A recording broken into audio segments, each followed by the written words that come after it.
Өнүгүү прогресс фракциясынын лидери Бакыт Төрөбаевдин айтуусунда сунушталып жаткан долбоор мыйзамдарды конституцияга ылайык келтирүү. Анткени 2010-жылы жалпы эл кабыл алган конституцияда референдум мыйзам аркылуу дайындалат деп жазылган.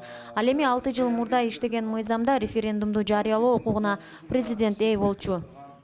Сиздер жакшы билесиздер, мурда референдумду президент дайындачы, азыркы учурда референдумду мыйзам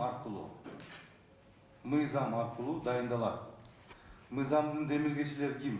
Өкмөт, депутат жана 10.000 шайлоочубуз. Мына ушул 3 институт демилге боло алат.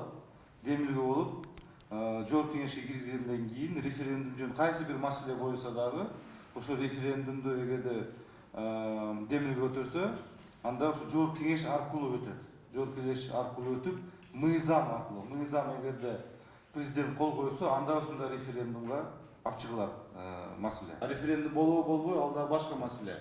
Ушул мыйзам даяр болуп туруш керек. Кандай учурлар болбосун. Сиздер жакшы билесиздер, биз дагы мына өлүм жазасын жөнүндө дагы айтып келгенбиз, педофилдер жөнүндө, террористтердин жөнүндө деп айтып келгенбиз. Ошон үчүн бул мыйзам долбоор биз карап чыгып даяр болуп туруш керекпиз. 2-3 жолу топ түзүлүп, бирок аягына чейин чыккан жок.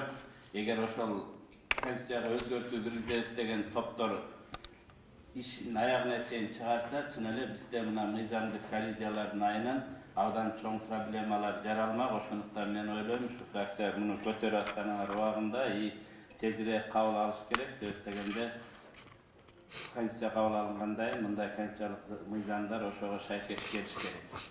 Жыйынтыгында фракция мүчөлөрү мыйзам долбоорун колдоого алышты. Күн тартибиндеги экинчи маселе өлкөдөгү билим берүүнүн абалы болду. Бул боюнча эл өкүлдөрүнүн суроолоруна билим берүү министри Элвира Сариева жооп берди.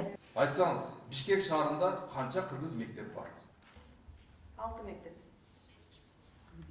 Бишкек шаарында өзү канча мектеп бар? 100 мектеп. Эми караңыздарчы, биз Кыргызстанда болуп, биздин борборубузда болуп, болгону Бишкек шаарында 6 мектеп. Бул менимче бул уят. Биз мына канчалаган биз өзүнүн эне тилибизди биз үргөн эле, кыргыз тилин үргөн эле деп атабыз. Бүгүнкү күндө бизде мектеп жок болсо Бишкекте, биздин балдарыбыз кайда кыргыз тилди билет? Жалпысынан Кыргызстанда 2200дөн ашык мектеп бар. Анын ичинен 1443-ü кыргыз тилинде окутулат. Тил маселесинен сырткары мектептерде билим берүүнүн сапатынын төмөндүгү, окуу куралдары менен камсыздоонун жетиштүү эместиги да орчундуу көйгөйлөрдөн. Менин оюм боюнча ар бир областта атайын мектеп ачылыш керек. Общежитиясы менен атайын мектеп, ошо областтарда бир областта ачылса бир мектеп. И база бар. Ошо жерге райондон умтулат балдар. Даже керек болсо ошо атайын мектепке канча-мынча акчасын да ата-энеси төлөп берет. Өнүгүү партиянын программасында 11-класс бүтүрүп аткан адам, окуучу, жок дегенде кесипке ээ болуп чыгыш керек. Мурда биз союз кезинде окуп жүргөндө УПТК деген бар эле. Же шофер болуп чыгат элек, же баягы ДОЗдо, деревообрабатывающий заводдо столяр болуп чыгат элек, же тигүүчү, биздин кыздарыбыз тигүүчү швея болуп чыгат элек. Буюрса, ошо атайын мектептерден 3-ünü быйыл 1-сентябрга карата ачабыз деген ойдобуз. Эгерде Госарстрой Таластагы мектепти бүтүрүп берсе, 3 болот.